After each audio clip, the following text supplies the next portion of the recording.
Like, it's all about taking things that function beautifully, that function with the mind of God, and replacing them instead with bureaucratic, isolated parts that fuck everyone over.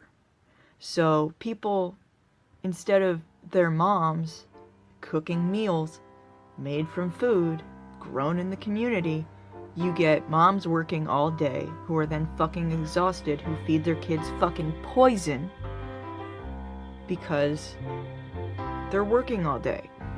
Possible, the way things are going right now, that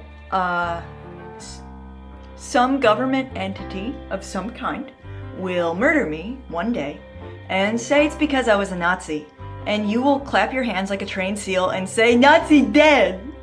I wish I could kill a Nazi." I went to a coin store, like the kind you buy silver and gold bullion from, and I noticed they had like silver coins and gold coins, and then there was a kid looking at Pokemon cards. And it just made me think, like, okay, I've said before, the Pokemon symbol is the combination of the alchemical symbol for salt and gold. That's rotting your fucking brain, dude. It's rotting your fucking brain. Hyde when she's fucking 30? No, fuck you. I've been a weird girl for 30 fucking years. Okay. I'm not some fucking coffee shop slut. Silver and gold, but I think it's something deeper than that. Hey, yo, I think it's something deeper than that. Hey, yo, I think it might be something deeper than that. What's this spelling here? Nigel Farage? I don't know. Interesting. What is up, my whizzes? What is up, my wizards? Yeah, you can say whizzes, because wizards is our word. This evening, gentlemen, and of course, ladies, let's not forget our female viewership. We have a mad one tonight. I don't know how literal I'm being when I use the term mad. When I say mad one, it's going to be a bit mental. Our guest this evening, who's graciously agreed to join us, kind of straddles the line between being like bonkers and being a genius. Can't work out which one it is, possibly both. Unlikely to be neither. Yeah, there's some good content out there, man. She's been making some mad content. Most of you will probably know her from the Sam Hyde is a witch video, which I think went a little bit ballistic, which I think went a little bit viral, a little bit of a shit show. Michelle, if your evil eye bracelet has broken, what do you think that means? Are you just gonna take... Now, look, guys, I need you to be in the right headspace. I need you to look. Tonight, a cigar is no longer just a cigar. Okay, tonight everything means something. Tonight there are hidden, esoteric, and exoteric layers of meaning behind everything. Tonight, guys, I need you to switch it. Really think, Michelle. What does it mean that your evil eye bracelet broke?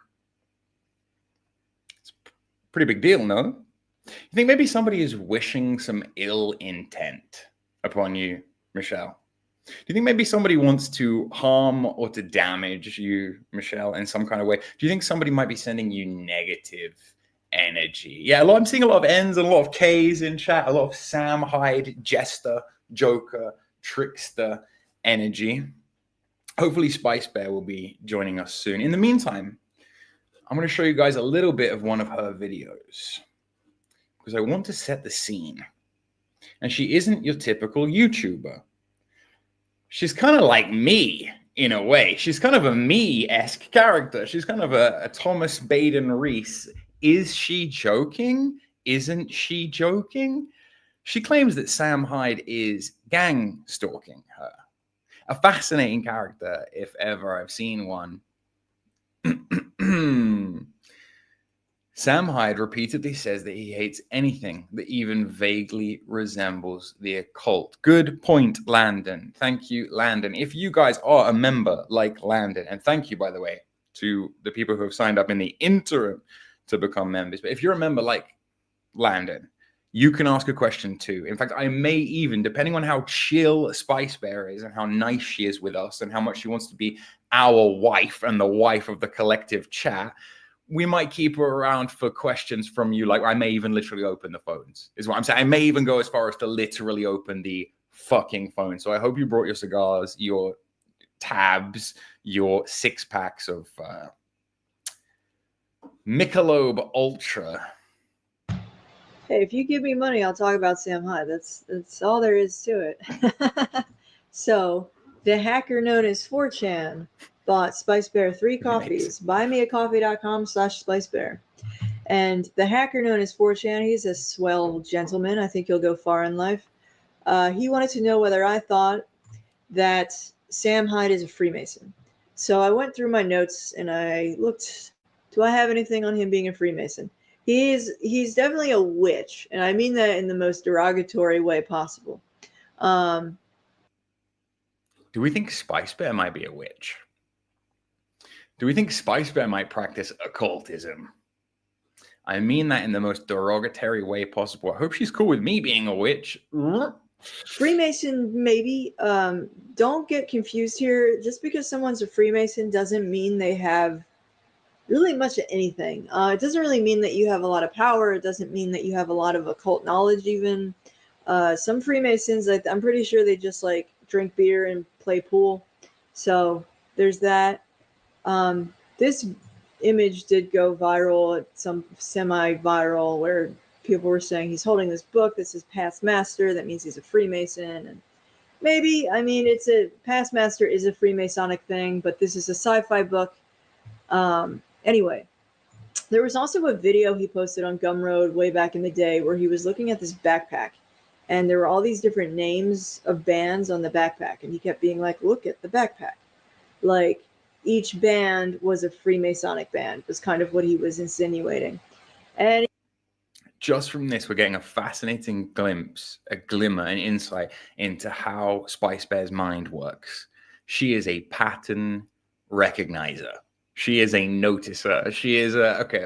He probably has like a dad or something who's into Freemasonry. I don't know. I know he's really into Samael Enveyor, but that's not necessarily Freemasonic. There's overlap there, but it's kind of like boring occultism. Okay, I know a lot about occultism. It's just not my. You can tell from the way she talks, actually. I've watched back quite a few of her videos. You can tell she knows a lot about occultism.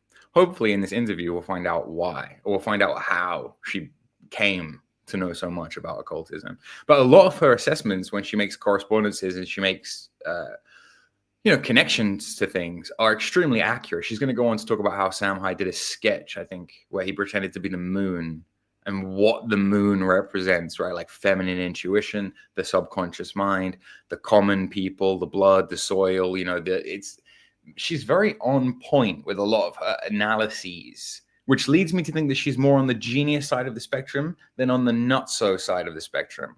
But I hasten to add these things, they're not always mutually exclusive. Freemasonry to me is boring because it's like you're taking everything that's interesting out of occultism and you're making it into like the Boy Scouts for like rich dudes. It sucks. I don't want any part of that. But anyway, Sam Hyde. We're going to talk about why I think Sam Hyde is a witch. Okay. So back in the day, Sam Hyde's first couple videos were all in front of the mirror. If you YouTube search Sam Hyde mirror, you'll find Sam Hyde Mirrorverse, which is a bunch of those old videos. Some of his best stuff, honestly, like this one here. There's a new pledge going around, and it's a pledge that I've taken. I've signed to it and sworn to it. It's the pledge to be heterosexual. You lot are ruthless. And it's going to get even more ruthless, isn't it, when it attracts the ire of the Sam Hyde fans. Listen, I don't think Sam Hyde is gang-stalking Spice Bear, but there's a chance. He is like a prankster, practical joker. I don't want the Sam Hyde fans to start gang-stalking me. That's all I'm saying. And yes, let's get Andy on here. Let's get Sam Hyde's #1 fan and the most knowledgeable source we know as a community about Sam Hyde, aka Andy from Grub Thug. Let's get him on here at the end if she's open to taking calls. That's a fucking good idea. It's a very good idea. 2012 Right. heterosexual pledge. Also, just for those of you who do take this stuff seriously, don't fuck with mirrors. Don't fuck with mirrors, okay? Scrying etc. Mirror magic is the quickest way to go like insane. All right. 2012. So yeah, so he's just this goofy kid, right? Standing in front of a mirror.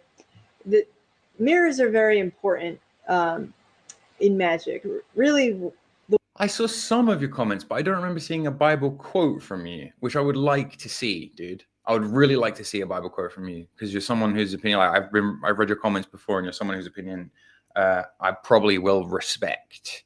Guys, I'm not being funny. The reaction to that Homer video has been fucking hilarious. Somebody literally sent me just recently, like before I started this stream, a comment that they picked out a comment from the Bible to try and decimate my Homer argument. My argument basically being that there is nothing in the entire Bible, specifically the Old Testament, and if you want to be really specific about it, the Torah. You know, I'm trying to pick a work that is roughly equal. There's nothing in the first 5 books of the Bible in the Torah that comes close to the power and the poeticism found in Homer, is basically my argument, right? That Homer is so rich and vivid and detailed. It's the last video on this channel. I don't want to waffle about it.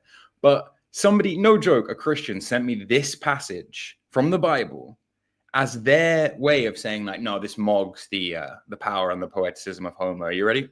I have no idea. I think this is from the book of Ezekiel. Maybe it's from Psalms. I have no fucking idea. Listen to this.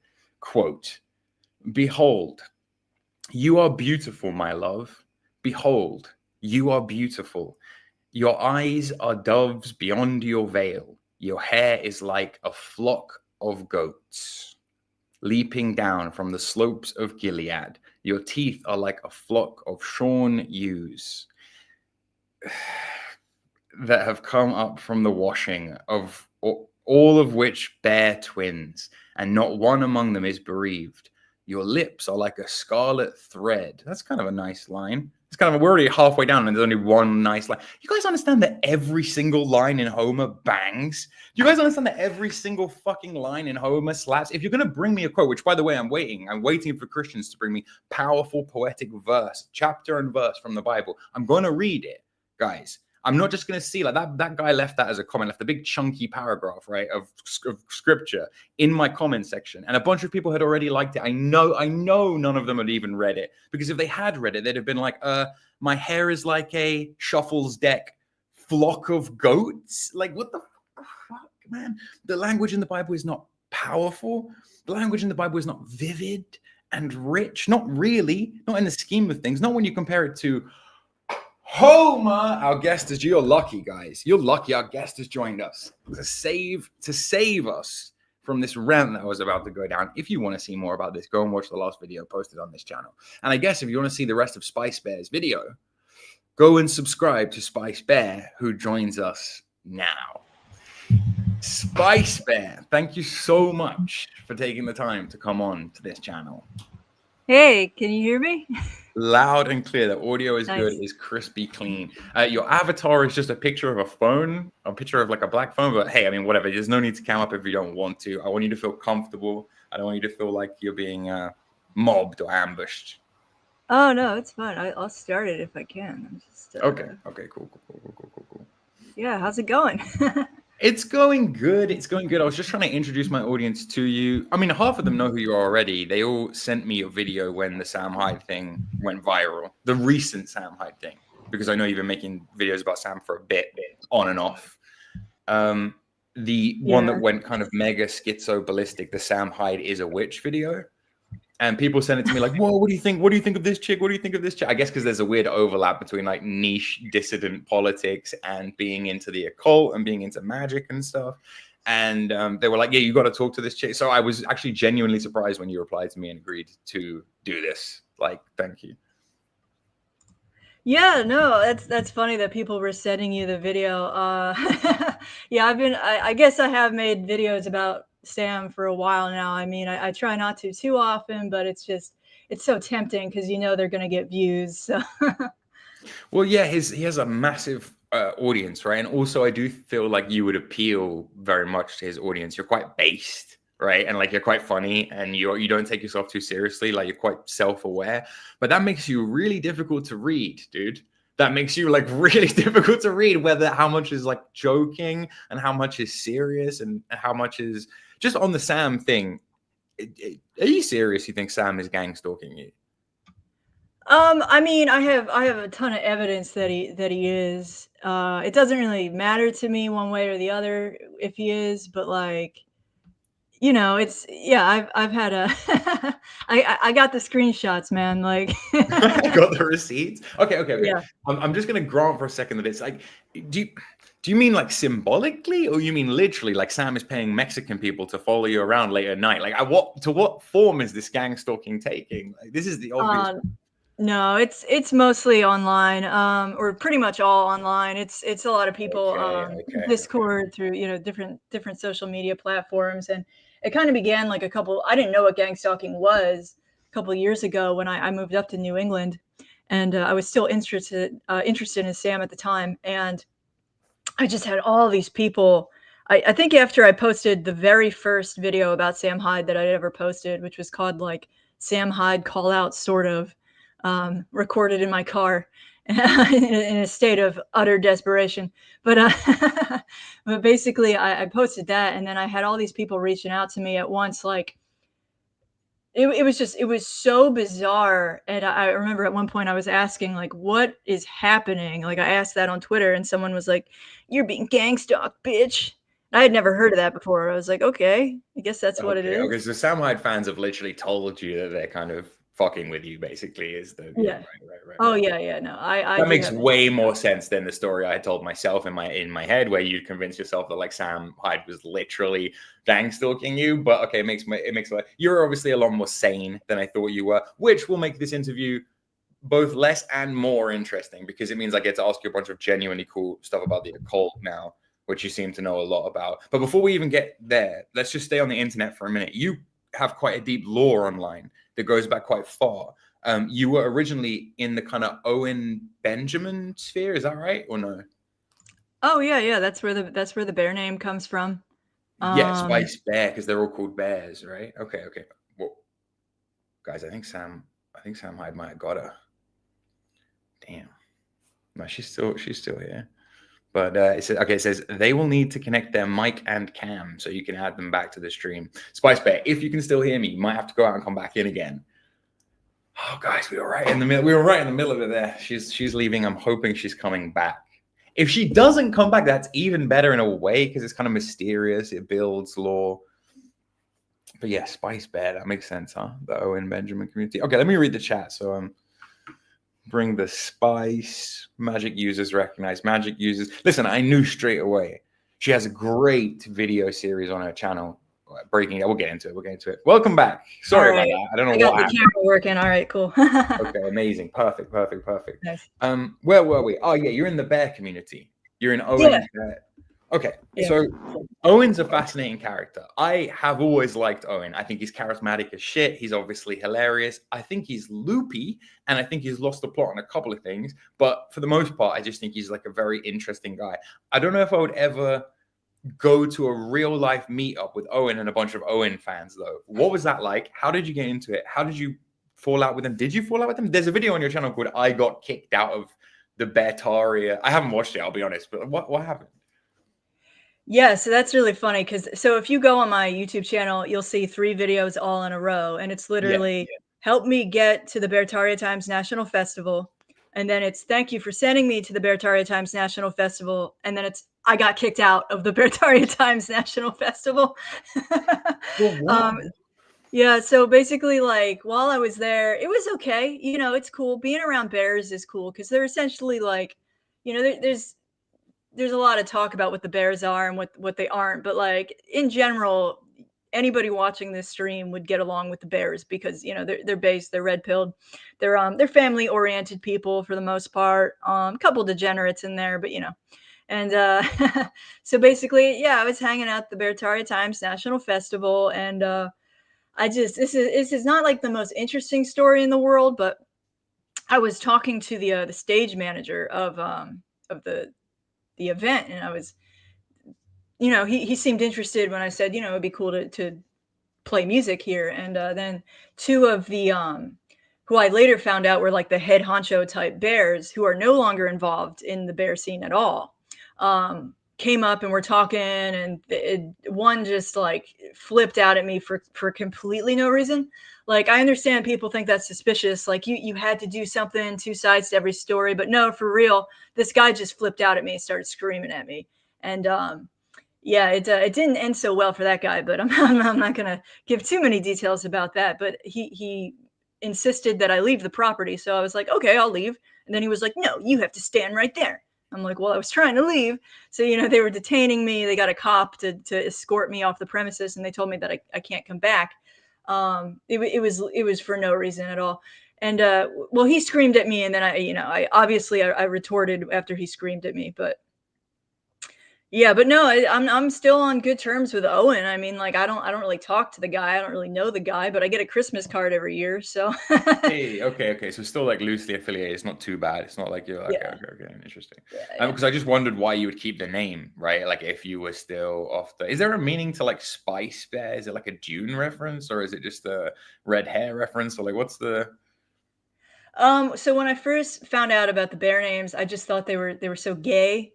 So it was like, you have like Baby Spice and Scary Spice Yeah. and Posh Oh, Spice. okay. It Yeah. reminded me of the Spice Girls. Yeah. So I was like, I'll be Spice Bear, because Owen, especially back then in 2019, he had a very infectious charisma, and he was, yeah. It was a good time.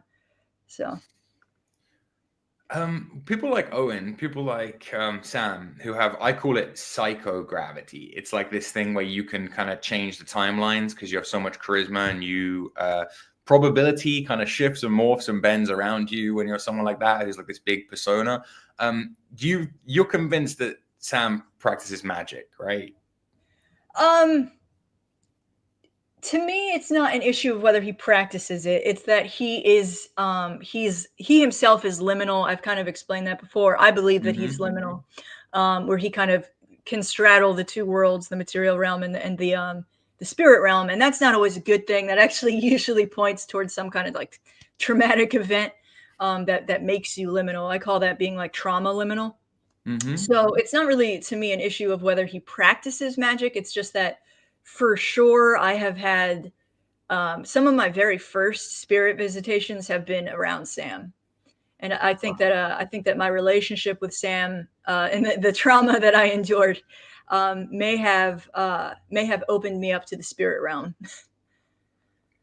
There is so much to unpack just in what you just said. Okay, let's start with the whole apocryphal New England character thing. Like, can you explain to the audience like where that comes from, what that's about, and why you started making those connections, or how you even started making these connections with Sam? Yeah, so I didn't know. That was a really weird one for me, where I don't know how I came across that article. I think I was looking up Sam Hyde on Wikipedia for whatever reason, and then it has like the disambiguation, and it leads you to another article for Sam Hyde, and Hyde is spelled with an I instead of a Y. And there's basically this character called Sam Hyde. There's a popular expression in New England to lie like Sam Hyde, and it dates back to the 1800s, possibly even earlier, and it's well documented that it's a thing.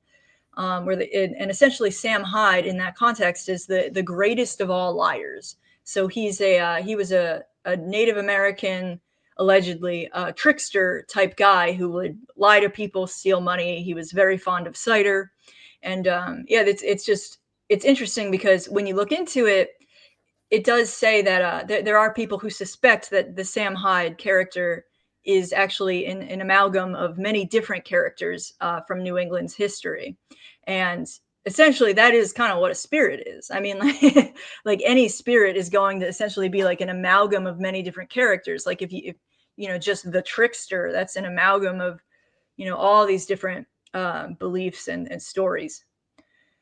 Archetype, sure, yeah. So you think, so are you thinking that whether it's symbolic or it's literal, Sam kind of represents this like force, this kind of chaotic trickster force, and it's like, I mean, he's literally from. Is it from Rhode Island? Is that where the lore is from? The lore, he's from Massachusetts. Actually, he's from Fall River, I think, and Massachusetts specifically is where most of the Sam Hyde lore seems to come out of. I think there might be some Vermont stuff in there, but yeah, New England. I mean, New England encompasses that whole area. Gotcha. Okay. So when did you first start getting into Sam, and then when did you start suspecting that he might be liminal, as you describe it?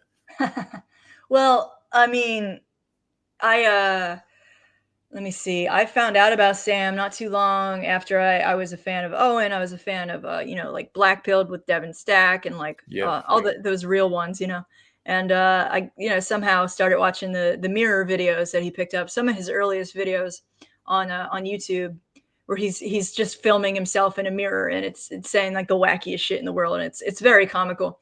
But yeah, I was just like, honestly, back then it was like instant, where I was just kind of like hooked into this person.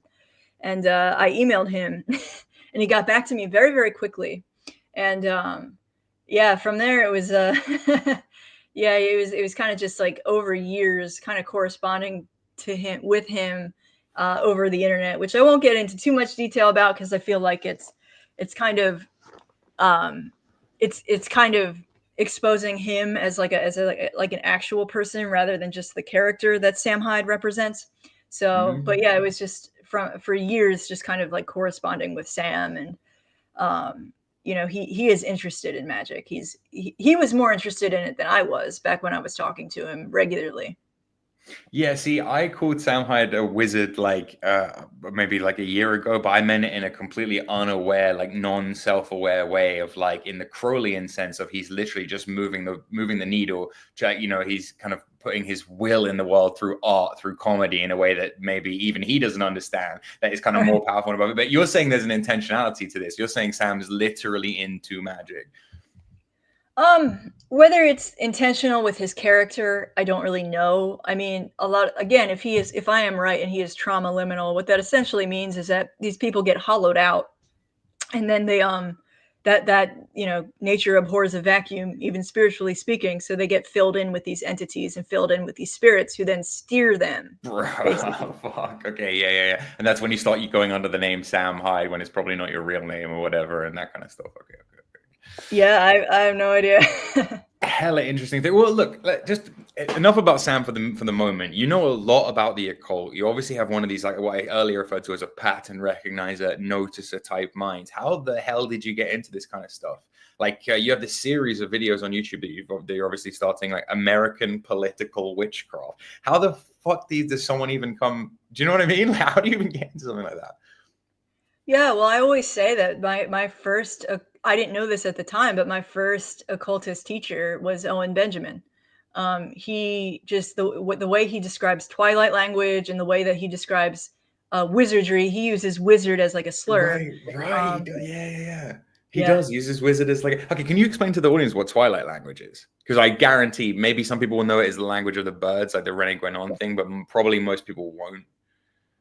Yeah, so language of the birds, sometimes called green language, Twilight language, it refers to language that speaks differently to the subconscious than it does to the conscious mind, effectively. So you can encode things that the subconscious will pick up on, but the conscious mind will not. And there's a lot of examples. One of the easiest examples I can give you just off the top of my head is SpaceX. It sounds like space sex. And that's because a lot of this space stuff, this outer space stuff, rocketry and everything, has a lot of it's essentially like a fertility ritual that they're doing. So space sex and space X, you see what I'm saying. So is buying an electric car, by the way, as like some kind of sexual status symbol. Model S, Model E, Model X, Model Y, that kind of stuff is like it always seems to me to be very occult. Okay, carry on. Sorry. Okay, yeah. So Owen, I think was basically my first occultist teacher, and I didn't know that at the time. And the way that Owen speaks about magic is very like derogatory. Like he doesn't encourage people to get into magic at all.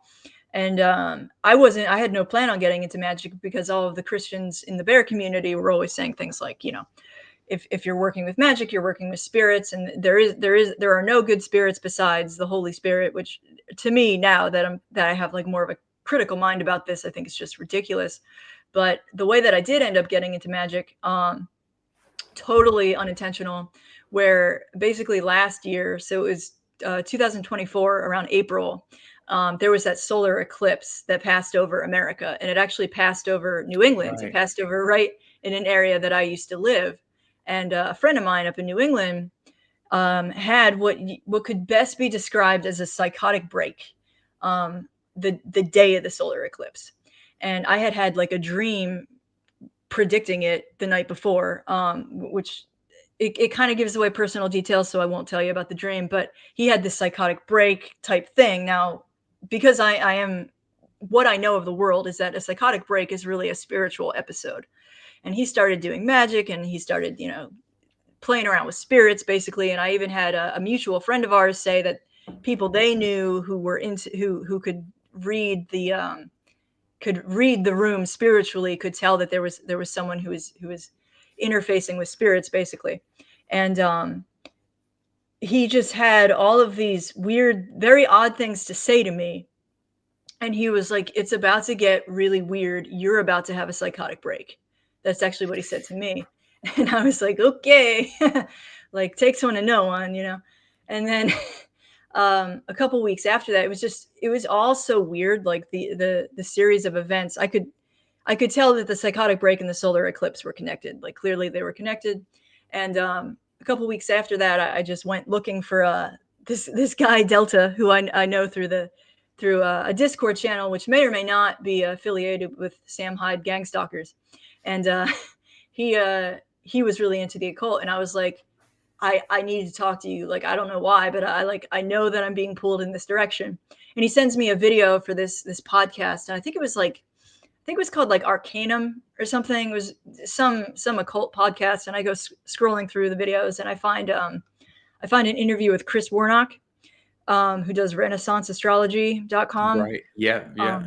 Yeah, and from there it was all gravy. I got really heavily into astrological magic, specifically after I discovered it was real. Damn. Yeah. Damn. Okay. Can we watch together this Sam Hyde clip of him in the moon, and not from a Sam perspective, but from a liminal magical perspective? Can you explain to me what you think is going on here? Because this is fascinating. I'm actually just going to take it straight from your video because I had yours up earlier. But this is kind of the level of symbolic thinking that I encourage you to engage in on a regular basis. I don't know whether people will. Well, you'll be the best place to explain it. Hold on, let me pull this up in 2 seconds. Here we go. Okay, so let's actually go to the bit with the moon in it. This is fascinating. All right, I'll play this out, and then you just tell me.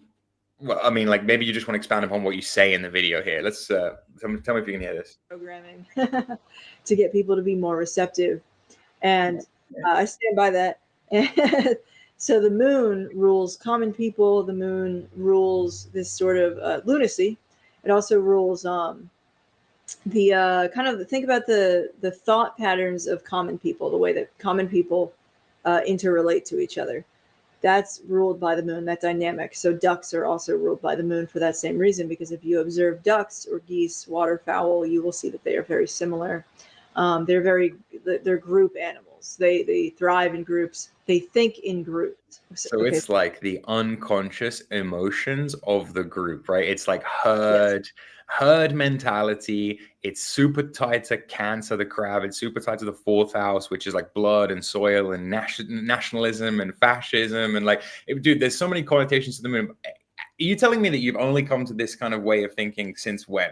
How long have you been like dabbling in this kind of stuff? April of last year, so a little over a year. Dude, what the fuck? It took me an entire lifetime of reading tarot cards to come to those kind of conclusions about the moon. So that's fascinating. Yeah, maybe you did have a psychotic break. Like, holy shit. Okay, so Hyde are lunar in character. And it was just a very powerful magical symbol. And I also had some other strange things happen involving the moon during Mondegreen. And then the Monday after Mondegreen was the full moon. And that was all very kind of strange to begin with. And then I looked on Instagram and I saw Sam Hyde had released this video. What else do you want, Barry? You want the moon? Hey, you. Can you let me out of here? All right, so that's creepy as hell. Can you explain what you think is happening there, what you think he's doing from a magical perspective? Yeah, so first of all, the phrase that I'm trying to think of earlier is the collective subconscious. Basically, the moon effectively represents the collective subconscious. And when you see it in media, that's usually what it's referring to, which again ties into hive minds and all that.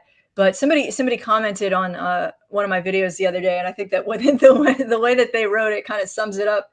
Sam Hyde is the trickster demon that also goes by the name Sam Hyde. He is captured in the moon and limited to act on Earth through his avatar. His ultimate goal is to be freed from his lunar prison and regain full power. Fuck, I love that. That's so fucking dope. I thought that was perfect. Have you joined any magical organizations? People in the chat accusing you of being a member of the Golden Dawn or being a Freemason and stuff. So you literally just, this is autodidactic. You've taught yourself this stuff. I mean, Chris Warnock, I took his planetary magic course, which you can get for like $80 online. And that he gives you like primary sources about, astrological magic. He's real into the Picatrix. But basically that was the way that I started making talismans on my own. And then I was seeing things that I could not explain. I was like, oh my God, this shit's real. Like that was the last thing I expected. I only took that course really in my mind. I was thinking that I just wanted to know about Saturn because, there's all this talk about Saturn. But 100%. Wait, so you were around age 13, you decided to look into Saturn. That's convenient. That's like, that's hilarious. I was 33. Like that's exactly how long a Saturnian cycle is. Amazing. That's fascinating. Like, wow. All right. Fascinating. I have some questions here that I prepared for you earlier. Bear with me a second because it goes deep. It goes deep with the magic stuff. Okay. Now, if you don't want to answer any of this and you want to tell me to F off, that is completely your prerogative. But are you open to sharing with the chat an example of a spell or maybe a ritual or something that you've done that you think has had a desired effect? I know that a lot of people who practice this stuff don't like to talk about it. It's like talking about synchronicities. You may as well be just telling a story. As far as anyone else is concerned, it's just going to be a story. But is there anything you can share in regards to effective practice? Yeah, I mean, I made this Jupiter talisman. And this is the founder of Mormonism allegedly had one of these, but his was nicer than mine. Mine's literally an index card. But yeah, interestingly, I made a Jupiter talisman, and there does seem to be, in my experience with talismans, there seems to be an element of like retro causality. I'm not 100% sure about this, but I've picked up on it several times where like the effect of the talisman will happen before you make the talisman. Very odd. It makes total sense, actually. If time isn't linear, that makes complete fucking sense. It's only our perspective that would make you think otherwise. But yeah, go on. Exactly. Yeah, exactly. So basically, I made this Jupiter talisman, and the week, like just a couple days beforehand, was when I released the Sam Hyde as a Witch video. And one of the known effects for Jupiter talismans, one of the most desired effects of Jupiter talismans, is fame. So I had quite a bit of fame come at me. And most of the most effective magic I've done has been in the astrological magic, where you're basically you're tapping into the power of a planet the moment that it's powerful. And that'll typically be like a 30-minute window. So you want it to be in a sign that is good for it. I've made videos about this fairly recently, actually. And, I saw the Venus one, and obviously there's this kind of like Friday being Freya's day, being Venus day, sunset being like a Venusian thing, and there's obviously specific correlated hours throughout the day depending on which system you're using. But you're using like Solomonic correspondences, or what kind of? So magical correspondences are pretty universal, even like despite whatever system you're using, they're gonna have similar correspondences. Yeah. But as far as, I mean, it's the astrological magic of the Renaissance, I guess, because it is Chris Warnock's system is what brought me into it. So he the sources he gives you are Agrippa, the three books of occult philosophy. Agrippa is like really important. Al-Biruni, who was a Middle Eastern astrologer in like the 1200s, and then William Lilly, who was a famous astrologer and allegedly like a English spy as well, like a propagandist spy from like the 1700s, I think.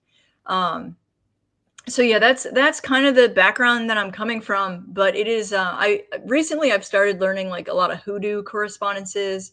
But to Oh, be hella honest, it's interesting. pretty universal. Yeah. Yeah, yeah. Well, no, there are definitely certain things that are perennial and that overlap with each other. It's just that like you do get these kind of weird discrepancies in like somebody will say Mercury is silver because of Quicksilver. Other people will say Mercury is multicolored or Mercury is orange in like the Golden Dawn system, for example. So there are these tiny little overlaps where the correspondences aren't one for one. But in the big archetypal sense, I mean, you can even do cross culturally where you can see Saturn is like Angraminu or some shit from Persia, and they're exactly basically one for one. So I know what you mean. Okay, okay. Yeah, and a lot of that I think with it, like you were saying, with the colors being different for Mercury, I think that has to do with the way that Mercury is reaching you specifically. Mm-hmm. Because there is an element of like how it's going to appear in your life.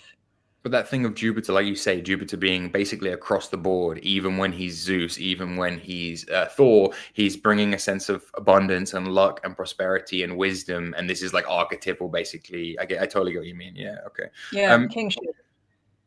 do you think magicians run the world? Think it, I know it.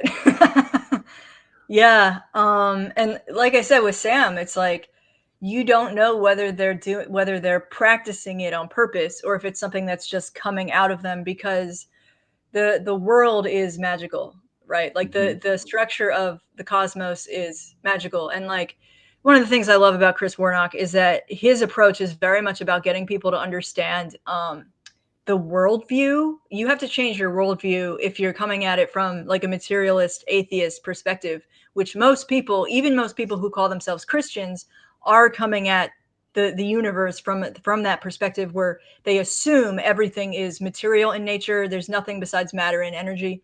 But like once you get past that and you start to see the flow, the great chain of being, you understand that not only do magicians control the world, but the world is controlled by magic. Like even the mundane aspects of it. Completely, completely. What role do you see astrology playing in this? Like, obviously, you're using planetary magic and it's working for you. You're having videos spontaneously blow up on YouTube. But I mean, how deep do you think it goes in terms of? I know that people say the elites are very much into like numerology and astrology and stuff like that. Do you notice bigger correspondences? Yeah, I think that astrology, for me, it holds the most easily traceable power, and a lot of that is just because it gets so wishy-washy with the numerology stuff where it's like there is some very compelling numerology, but and it's one of those things. I guess it's kind of similar with astrology, but I mean you can look up in the sky, or you can use an app to tell you exactly where the planets are, exactly what angles they're making with the other planets. And it's just more traceable. You know what I mean? Where it's like you can see it playing out in a way that's much more definite than other types of magic, in my experience. It's much more provable in that way. Yeah. Yeah, you get like a primary feedback, right? There's a giant clock in the sky that you can constantly refer to say this happened then and vice versa, like cause and effect. It's much more scientific, actually, in a way than I think people want to give it credit for, in a sense. Yes. You talk a lot about Sirius, the star Yeah. Sirius, which in astrology is not. And this is what fascinated me because your depth of knowledge of astrology is like not typical. That you're already talking about the dog star and the mid. You said something in one of your videos, and it was so random. You were like, which is in the midheaven, which is actually the most powerful part of the sky. And I'm just thinking, how the fuck does she know? Is all this from this guy's course? I might have to take this course. Holy shit. Yeah. But what is Sirius and why is it important? Yes. So Sirius is very important. Part of the reason, I mean, I literally feel like I have been brought into this work, like summoned here to do this kind of work, because I really had no interest in magic. I thought magic was like gay. I was like, I'm not interested in that. I thought it was something that only control freaks did. Little did I know that it's actually like the underpinning of the cosmos. But basically, I had a really intense experience with the star Sirius and what I basically found out while I was invoking the star Sirius. Um, so you heard it here, but Sirius is actually on my midheaven in my birth chart. So I seem to have like a strong connection to Sirius. And when I started invoking him, and the way that I was invoking him was really intense, where I would basically like would take a nap while I was meditating. And then I would have these insane visions. And like, sometimes I would receive information that I couldn't possibly know any other way. And I would receive all of these messages from Sirius. And then at one point, I this is really weird, but I heard a voice being like, "You need to stop invoking Sirius." And I was like, "That's weird," because I don't normally hear voices. I know I have a series called Schizo Territory, but I don't actually hear voices. And I looked at the astrological clock, the sky clock, and it turned out that the moon was directly conjunct Sirius at that moment. I didn't notice that until weeks later. And I was like, okay, I feel like I just received a message from the moon to stop invoking Sirius. Later on, I invoked the sun.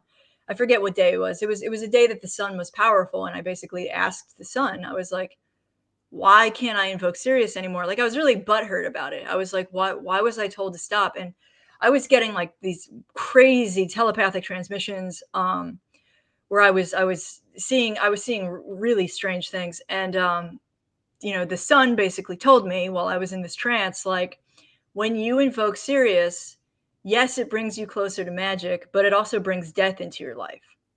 And that made so much sense when you really look at the way Sirius has been used. And also like a lot of celebrities who get famous directly after having someone around them die, people always suspect that that's because they killed them, but maybe they're just invoking Sirius, because there does seem to be this thing that it can bring death closer to you. It's like you're summoning death in a sense.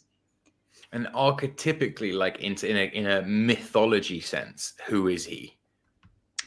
So who is Sirius? So I mean, some people will say Anubis. Different people have different relationships with Sirius, but they're all kind of similar, where it's I mean, so there's the whole Egyptian perspective. When Sirius rises before the sun, they would get the flooding of the Nile, and the flooding of the Nile was good for the crops, but it also represented, like the flooding of the waters of the subconscious, effectively. So the star Sirius is connected to magic, and death is connected to magic. I talk about this a lot on my channel, as magic is the science of the rift, basically. I love that. Magic is the science of polarity. Yeah, you have death and life. That's the biggest polarity, right? And then you have all the magic around male and female, masculine and feminine, and that's the trans stuff. That's all coming out of magic and coming from playing with that polarity. So I'm sorry, I don't know if that answered your question, but I don't it does. really Yeah, in terms of what Sirius represents and has represented historically, I think the death magic overlap is mad. And really, I don't understand Egyptian mythology that well, to be honest with you. I'm much more understand things from a Greek perspective. So he's a very old character, is what I'm saying. In the kind of okay. Oh yeah. When you look at America, do you think America is? You said this fascinating thing in your recent video about the Freemasons. You think they're basically a boys' drinking club now, and they don't have the power today that they used to have in terms of occult behind the scenes power. But I do you didn't think say that. I didn't say they didn't have Okay. power. No. Well, talk to me about the Freemasons then. What do you think's going on with them? Yeah, I mean, I think the whole country was founded around Freemasons. DC is very Freemasonic. Freemasonry is just one path into ceremonial magic, essentially. And basically, I think I called them they were like the Boy Scouts for rich guys. That was it. Yeah. Yeah, it's just, to me, I don't really have a big interest in ceremonial magic because there's a lot of douchebags involved in it, and 100%. Yeah. Yeah. So to me, it's just the Freemasons. No, they're signaling to each other in the media all the time. They definitely have a big. They control a lot, I think. But yeah. Okay, interesting. So what would you call the style of magic that you do? Like, this is more of a chaos magic then, right? And this is more of a like. How do you feel about chaos magic in general and the kind of TikTokification of magic and all this kind of stuff? I'm seeing like my Instagram is full of young women doing spells on sort of, but then again, I take particular interest in these matters. Do you think it's getting watered down and commodified, or you think it's not? Oh, it's been like that. Okay. Yeah, oh, it's been like that. Witch talk is That I was mean the they've fucking been expression I was using looking for. they've been using the aesthetic of witchcraft to sell products for decades now, you know. Like it's I'm not complaining about it. I like the aesthetic. I'm glad that it's more popular than it used to be. But yeah, I think so chaos magic to me is a system of magic that is from my understanding, I don't really know a whole lot about chaos magic, but it's very like psychological in nature, sort of. I know like servitors, the idea of a servitor comes from chaos magic. I don't really know too much about it.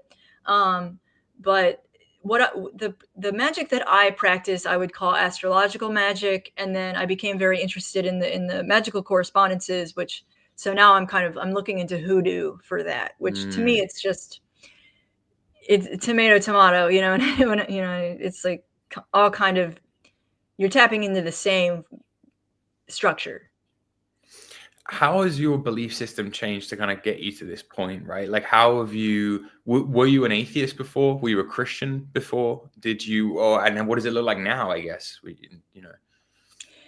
Yeah. So I was an atheist all through my 20s. I didn't believe in anything, like a stone cold atheist. I didn't believe in psychics or witches or ghosts or anything. I thought it was all materialist atheism. You know, I really hook, line, and sinker into that. And then Owen actually made me a Christian again because he explained God as the natural order. And that made sense to me. And I could see the reality of that.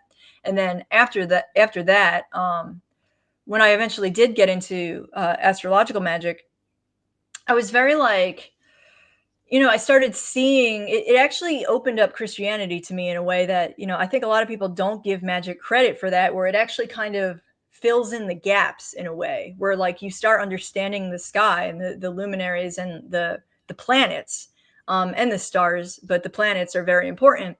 And you start understanding that perspective that the people who wrote the Bible had, which is that, you know, like, yes, clearly these are divine emanations of some kind. And you know, it led me to believe in Jupiter as Christ, effectively. Like Jupiter is very heavily connected to Christianity. They say that there was a conjunction with Jupiter that began Christianity. So to me, it just filled in a lot of the gaps that a lot of people have around the Bible, and it's been nothing but a blessing. If anything, it's made me more Christian. You know, I do think that there's That was going to be my next question. Can yeah, one be a Christian and a magician? Right, and why? And of course, I think the answer is yes. I don't see these things as contradictory. In fact, or mutually exclusive. If anything, I think, like you said, they complement each other very nicely. Magic, it just gives you an enhanced spiritual perspective, providing, of course, your intention is pure and you are doing what I would refer to as white magic, as opposed to intentionally trying to harm people with, like, you know, that. But many Christians disagree. I'm sure you would have found this in the Betaria thing, where it's just a default rejection of these things as demonic, quote unquote. yeah, yeah. They think all spirits are from the devil, and a lot of that is coming from them actually, which, you know, we don't have to get into, but that a No, lot of let's that is get into that, because that's yeah, fucking fascinating. Like, that's actually really interesting. What do you mean it's coming from them? yeah. A lot of the belief that all spirits are evil is because a lot of people when they fuck with magic, their magic brings you what you are, in a sense. You know what I mean? Like, so when you're doing a spell, when you're communicating with spirits, the spirits that it's you got to think of them as like demons are like insects, right? They feed on dead matter. That's a good one. That's a good one. Okay, yeah. Yeah, yeah. So when you're spiritually attracted, when demons are spiritually attracted to you, it's like they're feasting on you because there's dead matter. There's something there that's decaying that they can feed on. So I think a lot of that's what I mean when I say it's coming from them. And yeah, Christianity is just I get why people are skeptical about it, and yeah, you do have to be careful about it. But Well, yeah, I mean, I also I'm not Mhm. a Christian myself. Like, but I do follow the red letter, like, kind of teachings of Jesus, as in the basic instructions in the New Testament. I have a lot of problems with Christianity. Actually, I was discussing as you came into the stream. I have a lot of problems with the moral framework of Christianity that I think has allowed us, and by us I mean the West, to get rolled in recent centuries. I don't think Christianity was always like that. I think it used to be a lot more muscular and a lot more strong and like have maybe different ethics to it. But at least in the last like 400 years, we're looking at inclusivity, liberalism, basically spiritual communism in a way. That's why I kind of bring it. So that's why I ask about what your understanding of what it is to be Christian, if that makes sense. Yeah, so Christian, I mean, if you look up the word, it literally means a follower of Christ. That's all it means. So by that definition, a lot of the people calling themselves Christians are not Christians because, you know, Christ went into the temple with a bullwhip and chased out the money changers. You know what I mean? He wasn't this like librarian hippie dude. You know what I mean? Like, yeah, you're right. You're totally right about that. The teeth, Christianity has been defanged in a really big way. And we tend to refer to modern Christians as churchians because they're just people who go to church. They're people who want the power of some church behind them. But yeah, to me, I mean, if you're a follower of Christ, you're a Christian. Hell yeah. Okay. I just want to thank this insane 20 gifted subs donor that's like popped up in the chat. Man, I thank you so much. That's insane. For those of you who are lucky enough to have been just gifted a sub and therefore access to all of this esoteric occult hidden content on this channel, congratulations. Please thank the Meat Man for his sub. That's insane. Guys, if you want to get your questions in for Spice Bear, now is the time. All right, stick a Q in front of it, especially if you're a member. We'll try and get around to it. I'm conscious I don't want to take up too much of her time, but basically what you're saying is you can be a Christian and a witch. I'm going to use the W word. Can I call you a witch? Are you a witch? Do you self-identify as a witch? I don't use that word, but I don't mind being referred to it because it would. That's at this literally point, what you are at this point. That yes, is literally exactly. If I were to deny it, it would look suspicious, right? So it's like, okay, fine, I'm a witch. Yeah, 100%. Okay. But no, these two things do actually and can actually work in harmony. I think people are under the illusion that like magic is a belief system instead of an approach to belief. How do you feel about belief then? Like, unpack that a little bit more for me. You obviously see everything is happening in the mind of God and yourself as a little fractal of God in the way that Jesus did. But do you think that Jesus was God, like he was actually an incarnation of God, or do you think he just had more like vril than everybody else, more magic? That's interesting. So to me, it's not a very interesting question at the end of the day, because I think it's when people talk about Jesus Christ, I tend to bring up Hermes Trismegistus, where to me it's just so obvious that Jesus Christ was a manifestation of Jupiter. Was he one guy? Was he three guys? I don't know. I don't really care. In the exact same way that Hermes Trismegistus was a embodiment of the planet Mercury. He has Hermes in his name, you know? So to me, that's just so obvious that I'm not interested in historicity or anything like that. I just want to point out this guy, Chris, in the chat said, Sam Heidelberg paid me to stalk this woman. Yep. Yes. Okay. Just for the record. But yeah. So to me, it's not a very interesting question because history is a lie agreed upon, right? Like, I don't care about history the is historical a lie stuff. agreed upon. I like that. Okay. Yeah. Okay. Yeah, and I think in a way that's very healthy because you can never know.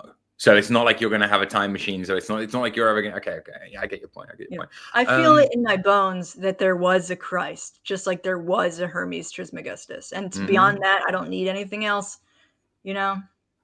No, so do I, for the record, even though I don't profess to be a Christian. Although I do think, and sounds very flaky and like Jordan Peterson-y, I do think you should judge people by their fruits in the Christian sense of like, there are plenty of people saying that they're Christians who, I mean, this recent thing it shows that. I simply made the statement that Homer is more poetic than the Bible, particularly the Old Testament and especially the Torah.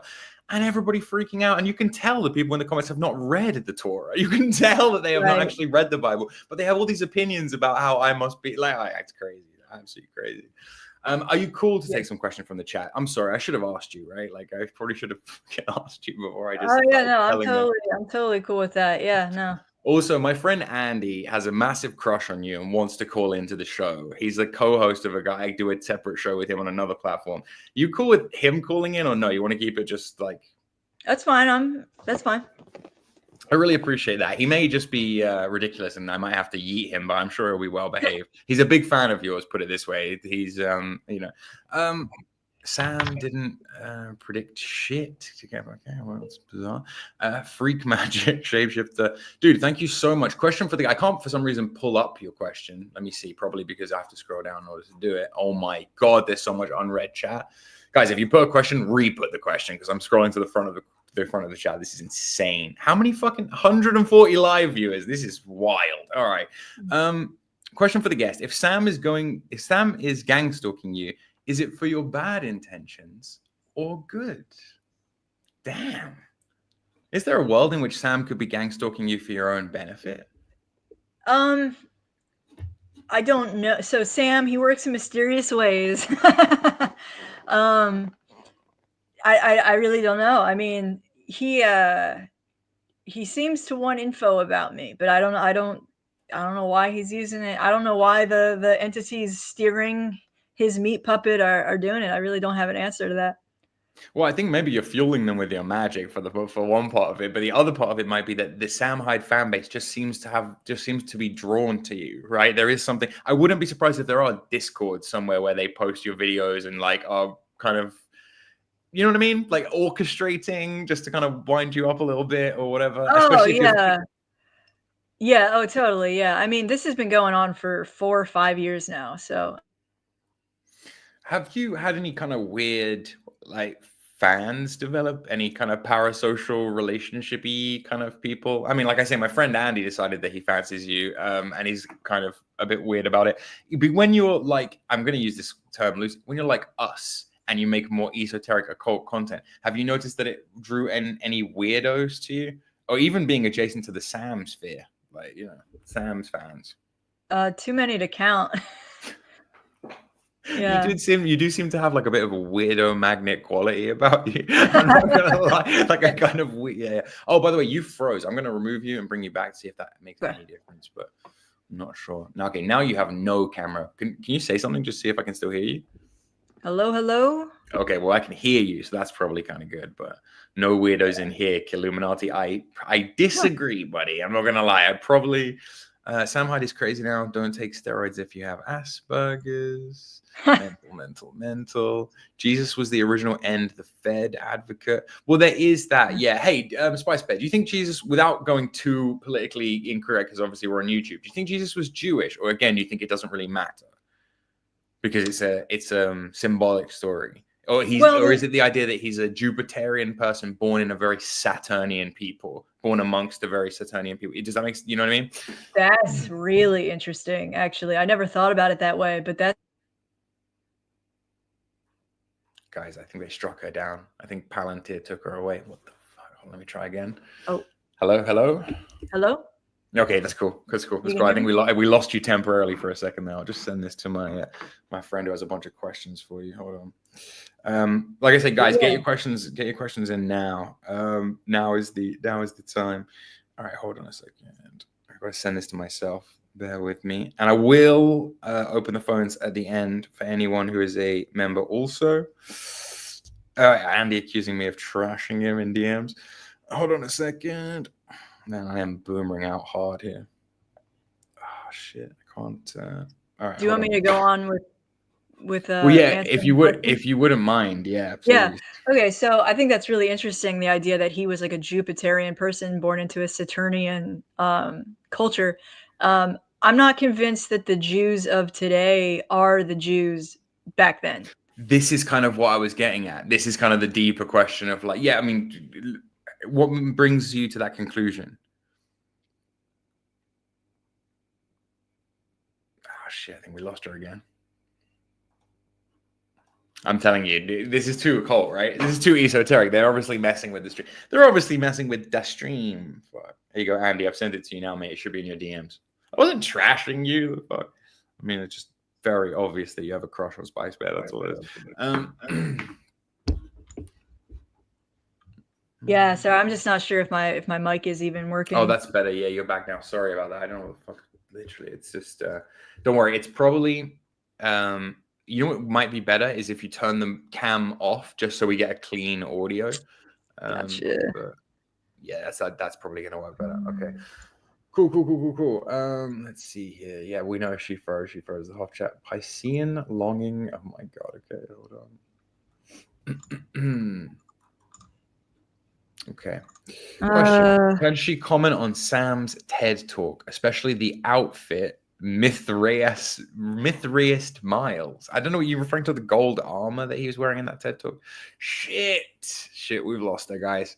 The perils of I think Spicy might have to go out and then come back in again. But this is good. This gives me time to collate the questions from the chat, so this is no bad thing. Yes, come on, guys, everyone. Evil eye emojis in chat, please. So we don't have to. Okay, nice. There we go. Welcome back. Sorry about the technical difficulties. Yeah, sorry about that. Where were we? What was the last thing you heard? I think you were just reading comments. I'm not sure though. But somebody asked what you thought of Sam Hyde's TED talk if you'd seen it, and what you thought particularly of what he was wearing.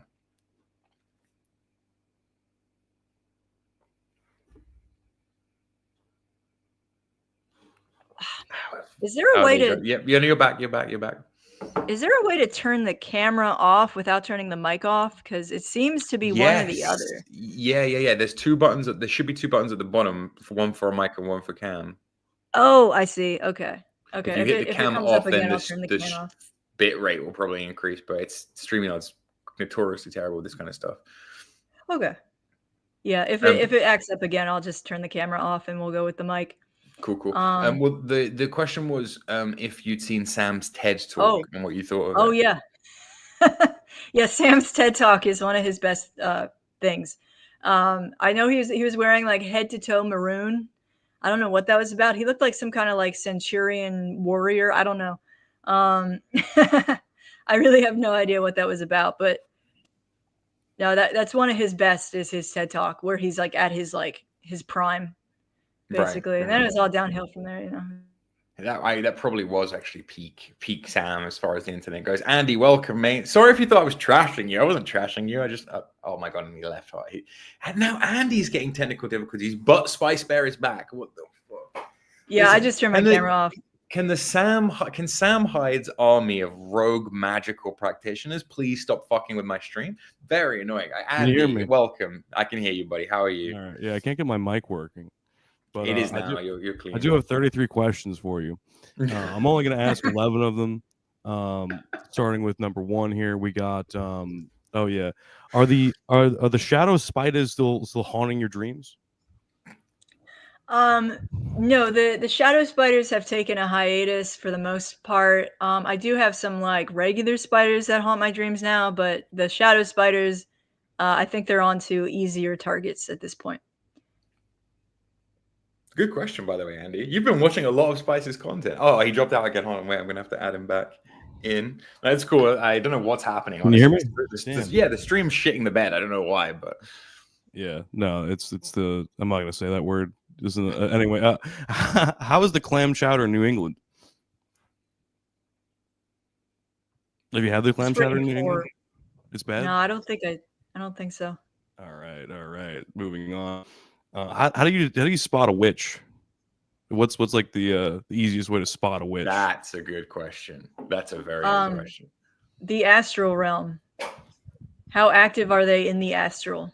But like, let's say I'm at the bar, right? And like someone looks pretty cool. They got some cool tattoos. You know, what's some like dead giveaways though? Honestly, I couldn't answer. I don't know. For me, it's always been like dreams and the astral realm. Just looking at people, I don't know that they're like psychically inclined or astrally inclined until like later that night, and then I have like these weird dreams about them. That for me, that's been. But no, if you're at the bar with them, I can't help you there. Shit. Okay. People appearing in your dreams is legit though. Another one, expert face reader told me recently that gray hair, early onset gray hair, of which I have quite a lot, is an indicator of this. can seem to mean the person is possessed or something, maybe. But good question, man. Keep going. These are kind of banger questions, actually. Okay, is Jordan a witch? Probably. Probably. She has to wait to have a dream about me, obviously. That's honestly what I thought. That's what confirmed. Are you single, by the way? I am single, yeah. Jesus, Andy. Jesus. Okay. Hell yeah, dude. Yeah. Anyway. So you said before that Sam practiced homosexual black magic. That's Elaborate on that. I mean, such a good question. The full discussion on like sodomy as black magic. Okay, so sodomy, effectively, it takes what is fertile and it makes it infertile, right? So you're inverting the libido, which is a form of black magic. Wait, so like gay people are doing black magic then like all the time? Basically. Okay. Yeah, and that's actually why you do see a lot of gays who are interested in magic. Mm-hmm. Wow. Well, it's always been like the voice of the outsider. But dude, every act is a magical act. Cooking is a magical act. Washing yourself is a magical act. Like what you watch, it's just very low grade, low level magic. High magic is like trying to put an idea in somebody else's mind, right? Or trying to get somebody to do something else. You know, it's like George, stop making me think about black dicks. What? You heard it here first, guys. Andy, that wasn't on your question list. Sorry, I mean, maybe it was. I'm moving on now. You know, like, what are we up to? You guys got good questions so far, man. Okay. Have either of you met Sam Hyde personally? I've never met him in person. No, he drove by me once in a Raptor. I have. I met him. I saw him at Funny Bone in Orlando Comedy when he was doing a comedy with Charles Carroll and Nick Rochford. Thoughts on Sam as a person, Andy? Does he give you a magical vibe like Spice suggests? I mean, I never thought like when he came out, he was a third act up, and he came out just with a live hard N as his opener, just like saying like the N word for about 5 minutes. I wasn't thinking. I mean, there was a magic in the room. I felt magical, not in that way, maybe in that way. I might have to reinterpret that. Might have to recalibrate. But and then afterwards, he did a little what do you call it? Little meet and greet where you take a picture with him. And I got to talk to him. And I asked him first, like, "Hey, bro, do you know what Meth Squad is?"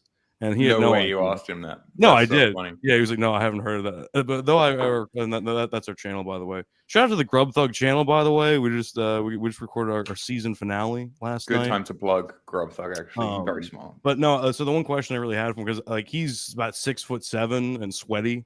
Smells are the first thing that come to mind when you're in front of Sam Hyde and like intimidation.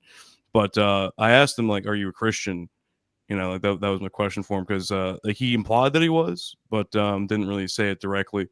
He did tell me he is a Christian. He doesn't feel like talking about that like publicly because he's not the best person to represent it for obvious reasons. I felt genuine. I felt that he he said on Bradley Martin recently that he's Christian. I do feel like that's a new arc for him. Yeah, I don't think he's a perfect guy, and there's definitely some things that like I think it makes perfect sense why he wouldn't want to be the spokesperson for Christianity. But I think he's firm in his beliefs. I don't know if he's a churchgoer or anything, but I don't know. I just wanted to add that. I guess. I don't believe that Sam has beliefs. And I'm not trying to spoil anything for anybody, but I don't believe that he actually has any beliefs. I think that he just says he's very lost in the ether and kind of just grabs onto things that sound good. Now, he has a tremendous gut for sussing out what is legit, and that's why he comes across as so base and red-pilled, but is that really him? Probably not. Yeah, you really do see him as like this big cosmic mirror of everyone's psyche, don't you? You see him as this like egregoric reflection of whatever, like the based right, basically. I think that was a pretty accurate statement when you're talking about the mirror videos and how he is kind of a mirror of the alt-right, because he is certainly like a hodgepodge like parody of it, like making fun of it at the same time. But I don't know. I mean, I can see where you might say that like it kind of grabs on things that might be popular for his audience, because I think probably his audience is based in red pilled, maybe Christian, and that would appeal to them. But I thought it was genuine. What do you think is the like overall illusion with him though? Like you think he's just trying to gain fame and notoriety and just climb the viral train, or what do you think is his big illusion? Well, I mean, yeah, the Sam Hyde character is a character, but at the end of the day, he's just trying to have fun, you know. I mean, I don't really I don't really know if he has ulterior motives besides getting as rich as possible and having fun. Okay. In a way, it sounds kind of based. It's like, yeah, It is. It is. He's not the worst guy in the world. No, but I love what you said about the whole thing of like things being able to operate through him because of trauma and because probably inside is quite hollow, and then it just all fell into place. And I was like, wow, this is like a scathing even take all the magic out of it. That's a scathing psychoanalytical critique of Sam Hyde as a human being. It was like, wow, okay, like you clearly now I don't know to what extent you've been like obsessed over Sam to know him that well, but oh my god, like that's so accurate. Like fucking hell, that's like crazy.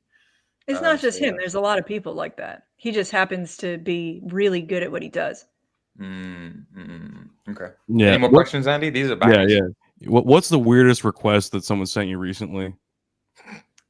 What, buy as in for money on the internet money? That's such a good question. I mean, I get, feet pics. I don't even consider that weird anymore. That's basic. Yeah, you lot make me sick. You lot make me sick. I know there's someone like fucking hell, man. Oh my god, yeah, okay, whatever. Okay. I liked your music, by the way. I like that song "Wishing Well." Was that an original? Yeah, that was. You cut out there for a second. You still there? Oh shit! I think we lost her. The song "Wishing Well." That was about Sam Hyde and my situationship with him. Oh shit! That's why it's in the Sam Hyde playlist, because it's about him. That makes sense. That makes a lot of sense. What was your what's your overall like songwriting process in general? Like, how do you like to come up with lyrics and shit? I take an edible and then it just comes to me from the ether. I feel that, when I write some songs, like getting high does definitely help. Are you working on any music currently or lately? I've been thinking about picking the guitar back up. I have some like a back injury that inhibits me from doing too much, but I might start doing it again because people really like the music. I like it, yeah. What are and that leads me to my next question. What are some of your top occult bands? So Red Hot Chili Peppers is very occultist. Blood, Sugar, Sex, Magic. The album. Think we might have lost her again. I'm not sure. Oh dang! Hello. Oh, there you go. There you're back. Hello. Yeah, we can hear you. But yeah, so Red Hot Chili Peppers, very fascinating. Blue Oyster Cult, more directly occultist. Mm-hmm. Trying to think who else there is. Crosby, Stills, and Nash. What's that? So they were like a rock supergroup back in the 70s, I believe. They have, trying to think what songs you might know, but they're kind of like a jam band adjacent. And they have a lot of songs that talk very directly about spirits and interacting with spirits. But it's literally like Crosby, Stills, Nash, and Young. Young is like Neil Young. It was like a super group. Trying to think. Yeah. I know Neil Young. Yeah, they're really good. Star?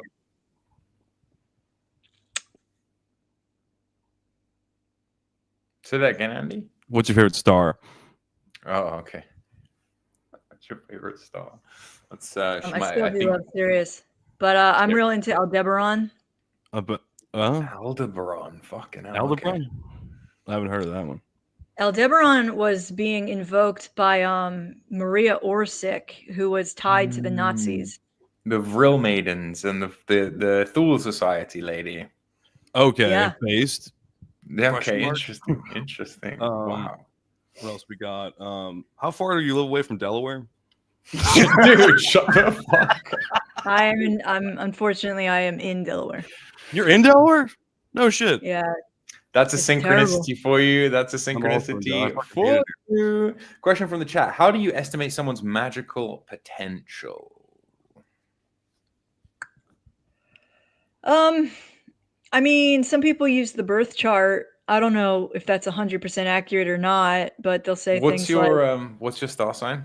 As in sun sign? I'm a I'm and it's good. She's saying it's Leo or Libra, but like you got out there again. Leo. Leo, yeah, makes total fucking sense. Where's the moon? Gemini. You schizo as fuck. Like that's wild. That's wild. Leo's like Okay. schizo. Is that a thing? No, Leos are performers and show people, and they like to be the center of attention. Making a YouTube channel is a very Leo pursuit. And then Geminis are known to be schizo and indecisive. Twins, scatterbrained, omnidirectional, being able to see things from multiple viewpoints. Very intelligent, highly schizophrenic Gemini energy. Guys, I have a series of videos just for members coming about the zodiac. Oh, and actually a public one too, although that's very surface level. That's called Babylonian Space Racism. And so far we are only on Aries. That's a fucking good. Okay, yeah. Looking at someone's natal chart, I think would actually tell you, like, well, at least tell you about their intuition, right? They had a lot of water placements, a lot of stuff in Cancer. Then Scorpio. It could kind of suggest that they would have a strong subconscious mind, a good ability with emotions and stuff like that. Okay, interesting. Who in your opinion, are the most evil artists / creators? Like out there right now, like content creator on YouTube, like Rogi. Or like maybe, Rogi. Anyone calling Joe Rogan Rogi is just like, what the fuck? It's amazing. I don't think that's a thing, but I'm starting it. No, you have to make it real. Yeah. Like Rogi. Rogi. It's like... Yeah, I don't like to judge people's souls, but in terms of like what they put out, I think Mr. Beast is probably not a great guy. I don't know, though. I don't want to go on record saying that. Rogan has done some good stuff, despite the fact that he's also done a lot of evil. Well, Mr. Beast has those cookies, and those really fucking suck, and his chocolate bars are terrible. And exactly. Yeah. Spice, you described Rogan. You said people don't think sorcery is real, but Joe Rogan has convinced an entire generation of men that he's straight. Or so it was that was you, right? Who said that? Yeah. That's fucking banger, and it's real. By the way, I'm 90% sure he is a closeted homosexual, but he's a bad example, I think, of like a magician, practically speaking. I would say Sam is a better example. He's practicing like black homosexuality, I think. Black magic homosexual butt stuff. Maybe. I mean, no, like he just had a joke where he's talking to Bobby Lee about like him like looking at his balls like in like detail, and somehow that's a joke. Yeah, it goes deep with Rogan. I don't trust anyone that was in the intellectual dork web. That whole thing is like, it doesn't sit well with me. But I would be lying if I said Rogan hasn't done some cool stuff like over the years, obviously. Hector here with a question: what is the spirit realm in your view? Daemons, gods. How does the spirit realm interact with the physical realm? Good question, Hector. Oh shit, did we lose Spice again? I'll try and remove her and put her back in.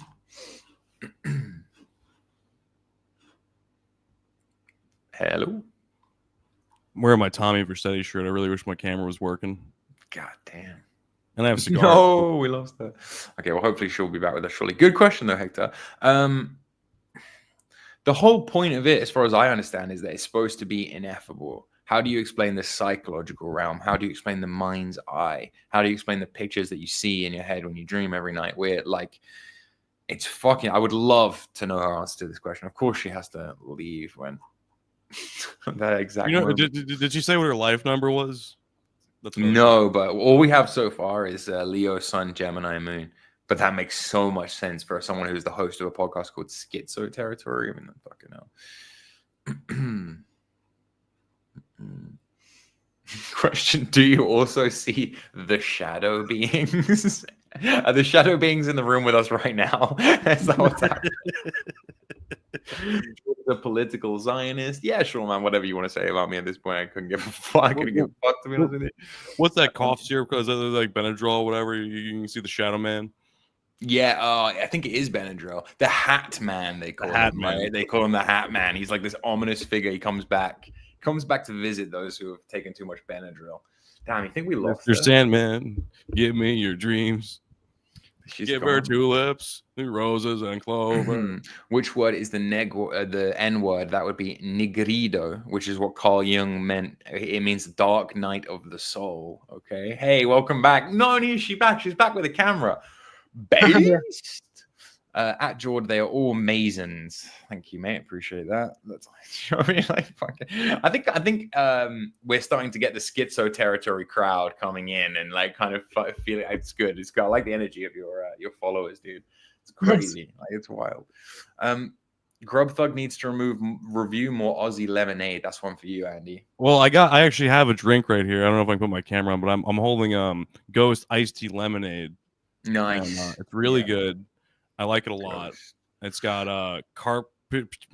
canapurine and carnitine. I can read it at a 4th grade level. And 0 sugar. It's really good. Tastes like iced tea. Gets you hyped up, though. Next question. Do you have any more, or should I proceed with the ones from the... Okay, go. Sure. Yeah. Will you go to prom with me, Spice Bear? With you? Yeah. I don't think so. He doesn't have a prom to go to. He's just looking like, don't even worry about this. Like, poor lady, you're putting her through the ringer. That's so interesting. Do you know anything about physiognomy, Spice Bear? Do you know anything about any other dark arts? Like you say, you're approaching it astrologically mostly, but are there any other things that are calling to you or speaking to you? Any other? I know you said you're looking into. Is it voodoo or verdun? Are they the same thing? Or I'm really actually confused. Voodoo with an H. It's Haitian or African? Hoodoo, I don't even really know. It's African American primarily. Gotcha. Okay, interesting.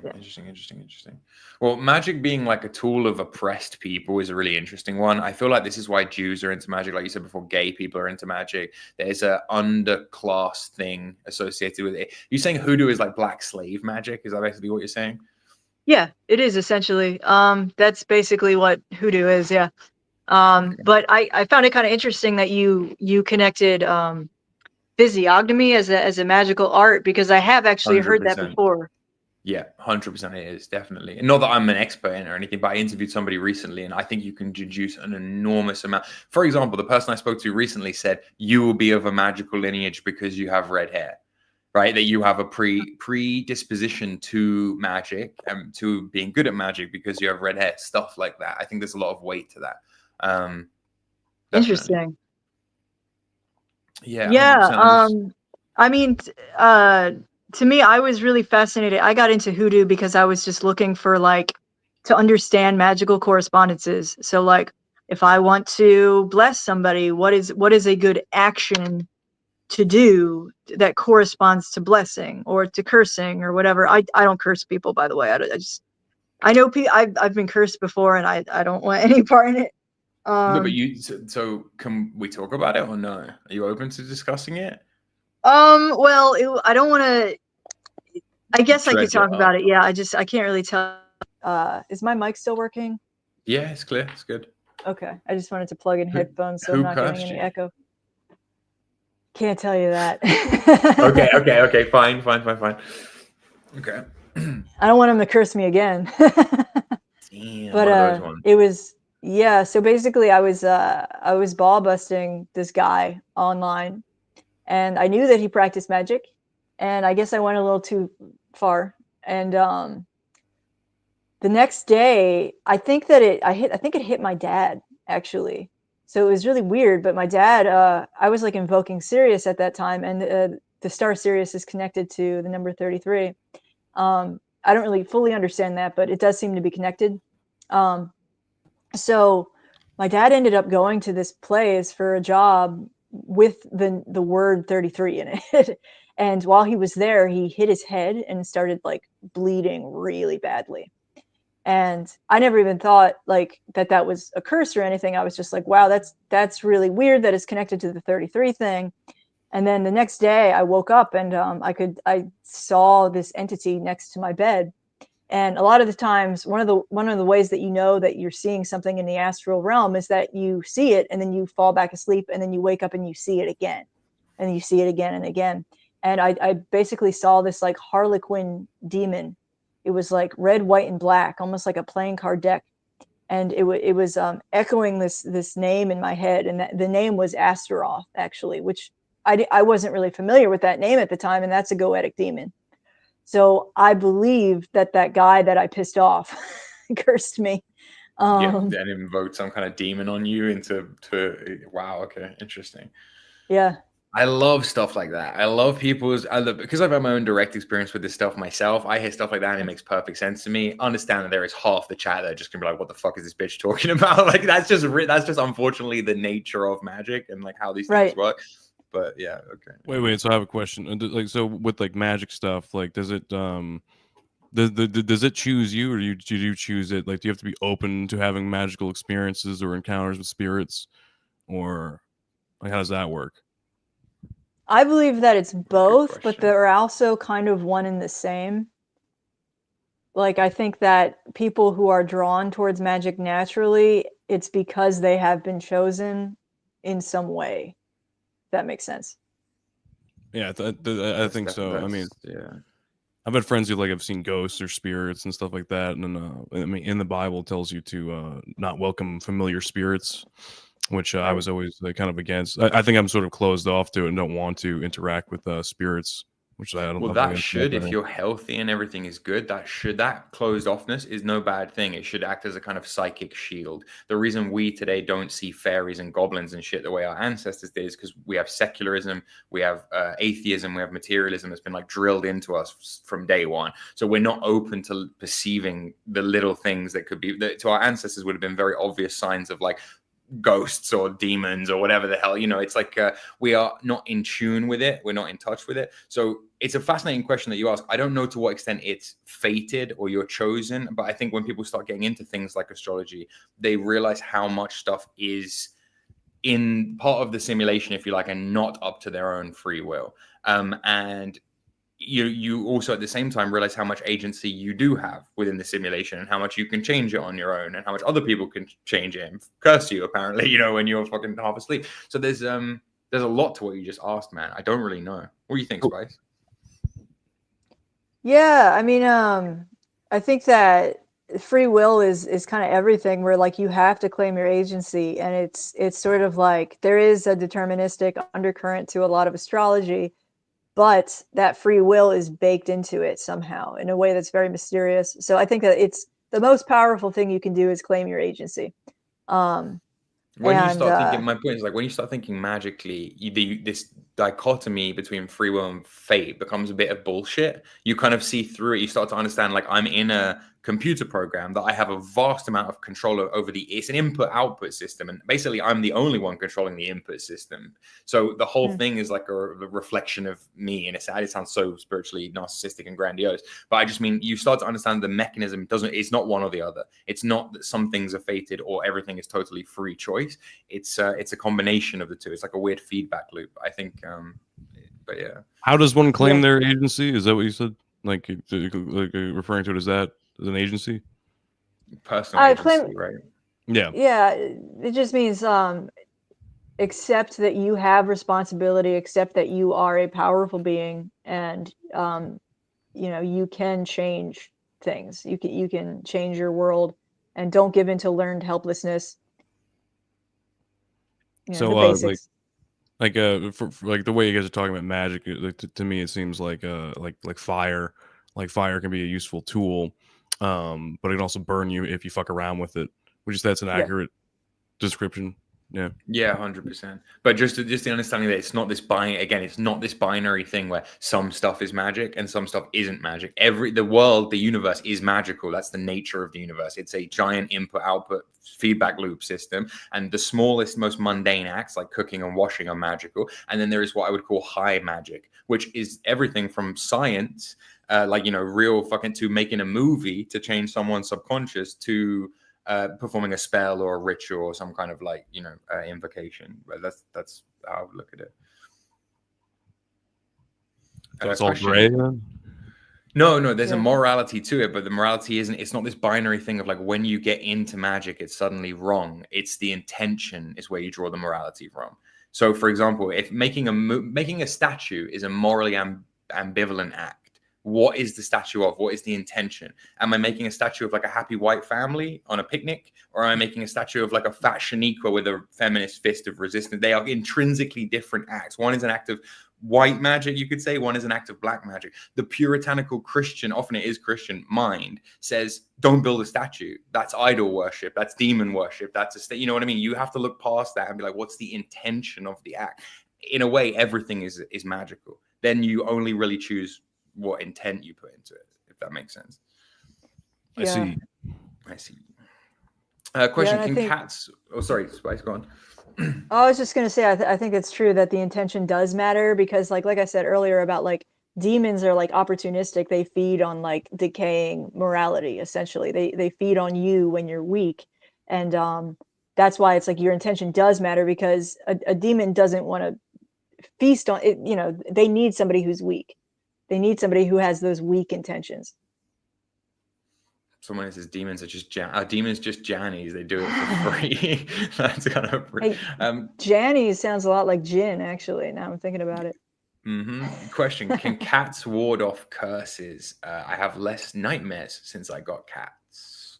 Something in there, isn't there, about the idea of like the witch's familiar?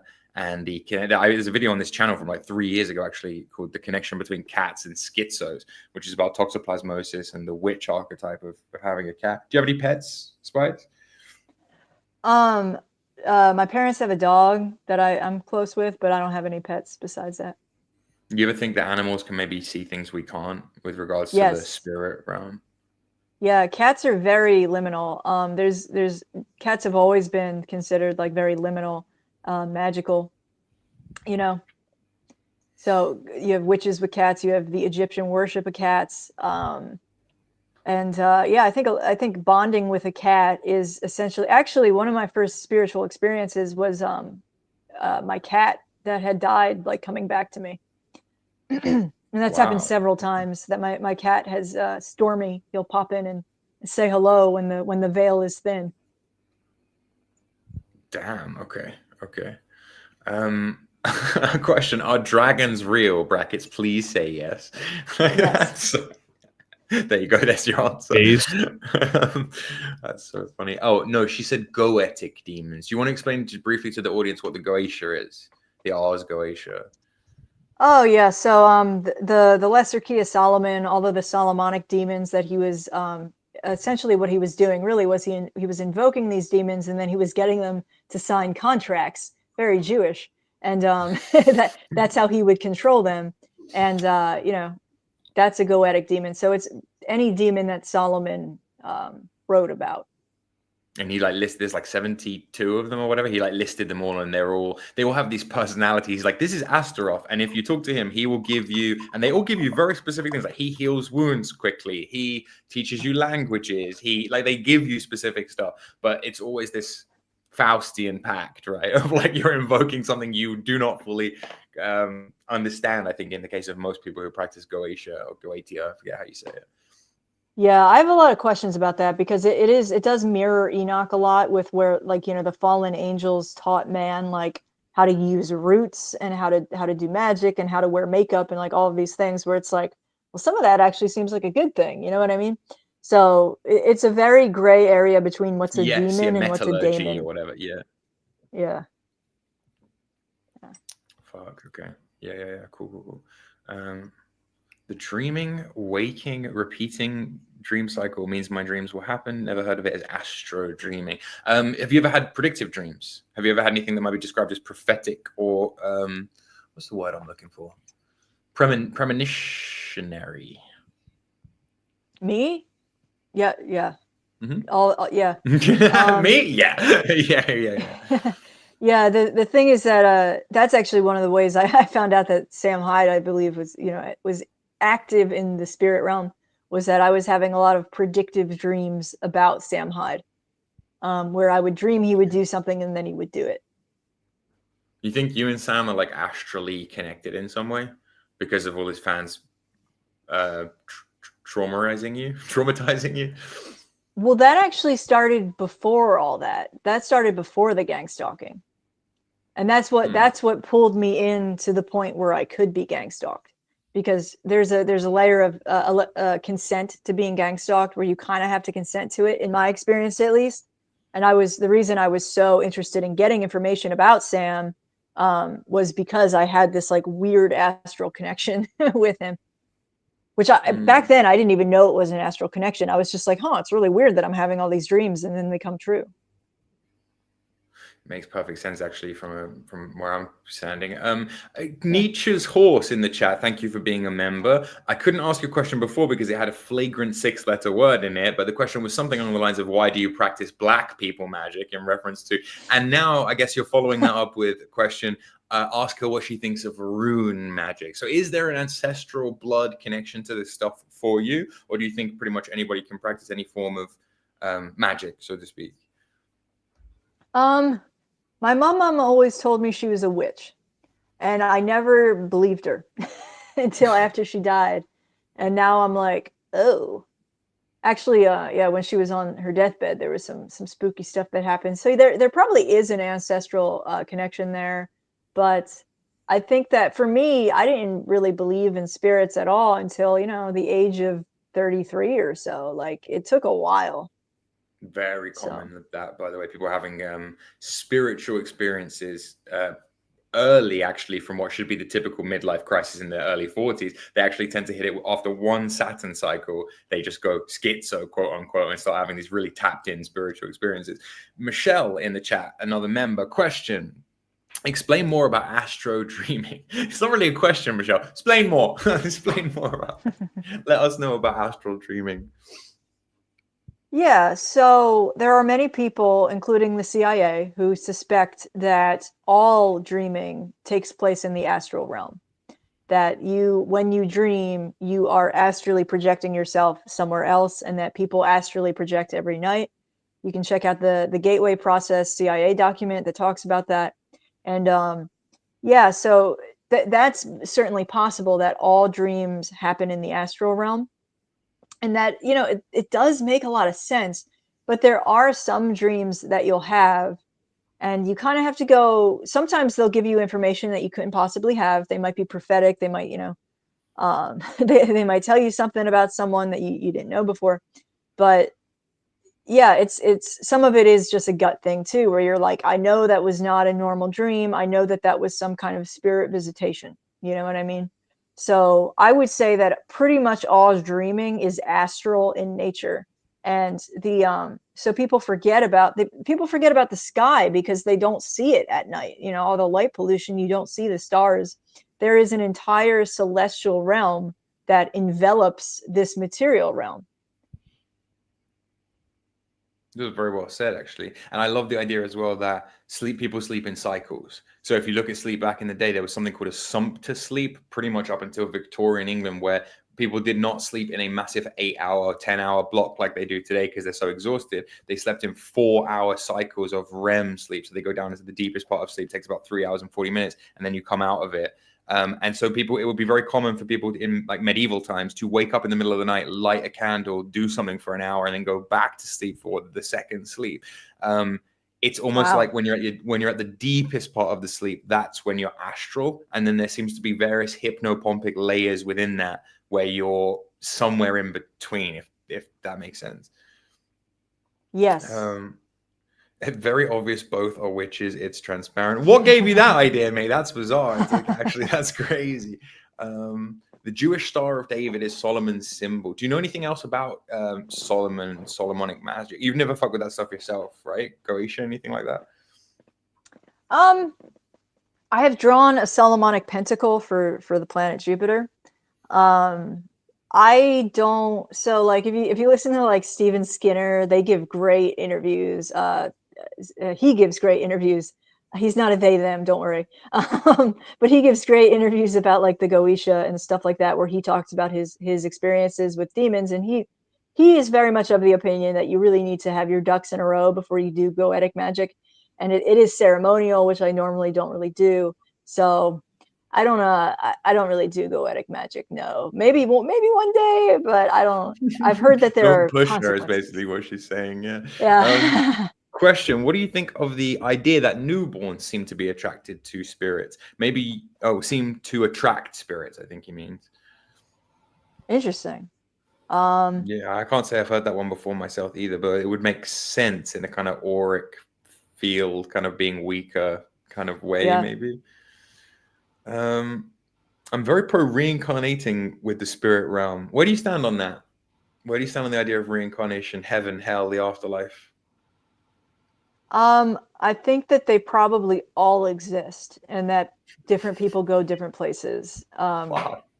I don't think hell is like permanent necessarily, but like, yeah, I think that reincarnation does exist, probably, but it's not everyone reincarnates, most likely.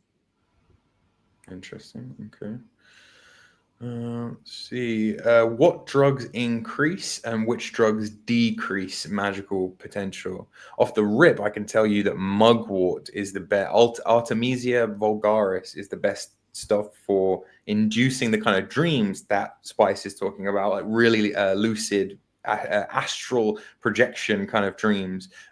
People say that they have very prophetic dreams when they eat or drink or smoke in a joint, mugwort, basically. Any recommendations for you? Again, every herb is magical. Every food is magical at a baseline level. It's like, what are you looking to achieve? But go on. Yeah, mugwort. It actually occurs to me that some of the first spirit visitations I had back before I even believed in that stuff were when I was fucking with mugwort for the first time. Mugwort's very powerful. You can burn it. You can brew it in a tea. It's just you're gonna make it into like a strong tea. Other magical, I mean, cannabis does seem to do something, but the thing about cannabis is that it can block your dreams. So right Yes. now, I'm sober for 3 days because of I think that's yeah. a really, really important thing that you say. I think what weed does is it gives you an increased intuition, as in even the person who's not a smoker will smoke weed and they'll be on a tube train or whatever, and they'll be noticing things that they wouldn't normally notice about people's body language and behavior, and it makes you a little bit tapped in. But I think the cost of that is that you lose the dream. You're drawing it from somewhere, and you're probably drawing it from when you're asleep, if that makes sense. Exactly. But there's definitely a trade-off with weed. That's a really interesting one. Any other kind of things that you think are magical? I like to burn wormwood. That's another artemisia like mugwort. But Right, it's variant. yeah, it's very psychedelic to burn wormwood. You do that for the planet Mars specifically. Has kind of an acrid odor, but I like it. I mean, white willow bark is good to burn. That's more relaxing. And all of these things have planetary correspondences where you can figure out what planets like what bark, or what herbs. Cedar, cedar is a good thing to burn for planets.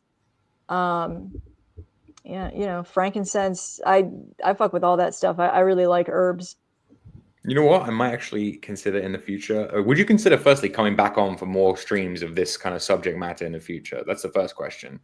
Oh yeah, I'm having a great time. This is great. Okay, cool. Because if you would, then I like stuff like a stream about like correspondences and stuff, or about like that could definitely back. George, why do you never talk about rising signs? I talk about them all the time. I think I'm convinced people will even look like they're rising signs a little bit. What's your rising sign? Libra. Okay, interesting. So like balanced, harmonious. What's funny is that the rising sign manifests in so many different ways. So for example, often it's how you see the world. More often it's how the world sees you. So for her to have a Libra rising would mean that she comes across on the surface in immediate and obvious sense as balanced and blah, blah, blah. You have to watch for a few minutes before the Gemini moon comes out. The initial aura, the initial impression that you're hit with first is someone's rising sign. But yeah, I do talk about them, man. I don't know why you would say that I don't. Okay, here's a question for you. Have you ever taken medication? Have you ever been on medication? Somebody in the chat is saying, well, I take psychological meds, so I get crazy dreams every night or whatever. But have you ever medicated or been medicated? Weed is kind of self-medicating in a way. I was just going to say that. Yeah, I did take some SSRIs when I was much younger. Like, I'm 34 now. I was like in my 20s, and not a fan. I guess they do help some people though. If you're like seriously depressed and you take an SSRI and you find that it helps you, you probably won't kill yourself, you know. I mean, that's always like the risk people say, but it's think just, there's a it's one of those huge things. in these circles. I think it's popular to hate them and to be against them. I think for some people they genuinely work, and like some normie people need them to kind of get through the day. Yeah. I do think over time they suck people's soul out of them, though. If you're not careful, I think you have to kind of ward against it. Like, you're in some way, you have to be like aware of the fact that you're taking a drug. It doesn't just become like a regular part of your life, and that's when the danger seems to creep in. But it's interesting. Okay, you have at some point. That's usually a good benchmark for me if someone's willing to admit that and talk about it, that they're sane, if that makes sense, like in a weird way. But I mean, it's in many ways it's sane to be depressed, you know. Like, especially if you're not red pilled. Yeah, especially if you don't know what's going on. Yeah. And when I was in college, I was like a liberal friggin' moron. So yeah, I was very depressed. Well, that's kind of interesting, actually. How has your politics changed? Like, since you've like you, I guess, a slow, gradual arc to the right from when you were an atheist. Yeah, so I went to Catholic school as a kid, so I was very conservative as a child. And then I think what really happened to me in college was that I got tired of fighting the liberals in a way, and I just kind of conceded and was like, I'm just going to be liberal, you know. I'm just going to see if it works for me. I thought that it was brave to, you know, to be liberal, brave to be atheist.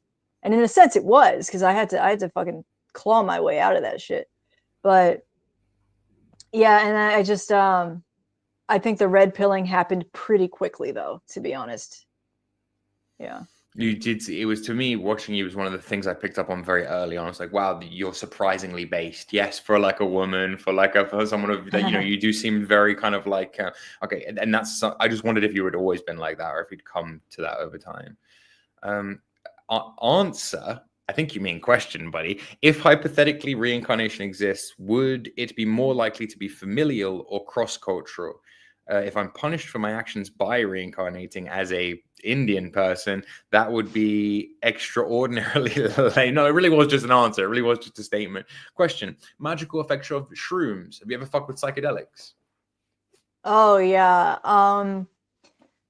I have a really good story about meeting the trickster entity on mushrooms back before I even knew entities were real. So you can't, but that was a heroic dose of mushrooms. So that was like 5 grams of dried mushrooms. And I was face down in the grass trying not to throw up. If you do like a recreational dose of mushrooms or acid, say like it's usually like 3.5 grams of mushrooms. That'll be is it spiritual? I think it is in a way, but there's a lot of tricksters that come in and can give you ideas that are just not true. So you have to have your wits about you and be like, nope, that's a lie, that's a lie, that's a lie. Yeah. I feel like it opens you up to more stuff, but that maybe people delude themselves with it, spiritually speaking, you mean? Yes. Exactly. Yeah, I think there's a lot of truth in that. I do feel like they can be a shortcut spiritually for a lot of people in the right circumstances. I'm very saddened by the fact that psychedelics are viewed as a recreational party drug and not viewed as something more serious to be respected and probably in the hands of some kind of spiritual caste, as pretentious as that sounds. Like, I don't think it should be a medical thing, but I think it should be church. Honestly, I feel like people should take psychedelics at church with a priest watching, like, really. But okay, interesting. Listen, I've held you for a long enough time. Is there anything you want to like promote or shout out or get people to go and look at? I know Schizo Territory is a pretty banging podcast. Like, what particularly do you want people to do? Yeah, I mean, check out my channel. There's a lot on there. You can watch the Sam Hyde Spice Bear playlist. You can watch Schizo Territory. I'm going to be coming out with more episodes of Schizo Territory, which is my interaction, how I became convinced of the spirit realm, essentially, and like all of the weird evidence that I've compiled over this, honestly, not that long a stretch of time about the spirit realm. But yeah, my channel is just at youtube.com/@spicebear. You can find me on Twitter, Instagram, TikTok. And yeah, I mean, I do shorts, I do live streams, I do videos. You can even see my Nick Fuentes videos from way back in the day. Like, I've been around a while. Yeah. So You can support me, buymeacoffee.com/spicebearer. You know, I like having just people leaving comments. Honestly, that gives me a lot of fuel to keep creating. Yeah, I have to say that, like I say, your audience seems hella interesting and smart too. There's some people who are leaving comments on your live of chat that it's like, whoa, okay, you've clearly drawn quite a tapped in crowd. Some schizos, no doubt, but aren't we all really? I mean, like, yeah. Once again, I just want to say thank you so much for coming on and for talking to me, and hopefully we can do this again in the future because you are a fascinating individual and you clearly know a lot more than. Well, I feel I got the sense that you knew a lot and that you were hiding your power level, and that has been confirmed by having spoken to you this evening, which is kind of dope. Awesome. Yeah. Well, thank you so much for having me on. I had a great time. I feel like we are on the same page about a lot, and that is fairly uncommon. Yeah. Based schizo, based and schizo, as they say in the chat. Yeah, about right, guys. Yeah, thank you ever so much. Really good to talk to you. And guys, please check out our channel. Well worth the sub. All right. Thank you guys. Have a good one. Thanks, guys.